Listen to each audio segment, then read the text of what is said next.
Hey guys, today we're reviewing my pneumatic adjustable overbed desk. I absolutely love this thing. As a content creator or someone who works late into the night, it is so nice to be able to work from the comfort of my own bed, then turn the light off when I'm done, push this away, and be able to go to sleep.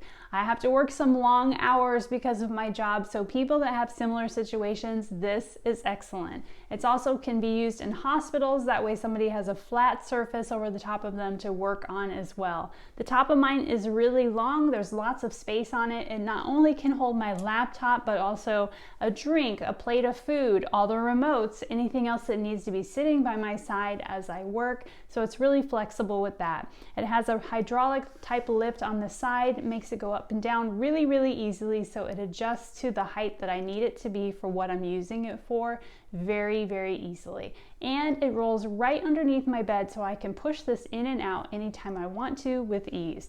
This has been a game changer for me. If you have somebody in your life that works late hours or likes to work from the comfort of their bed, you need to get them one of these. It is a total game changer and you will love it.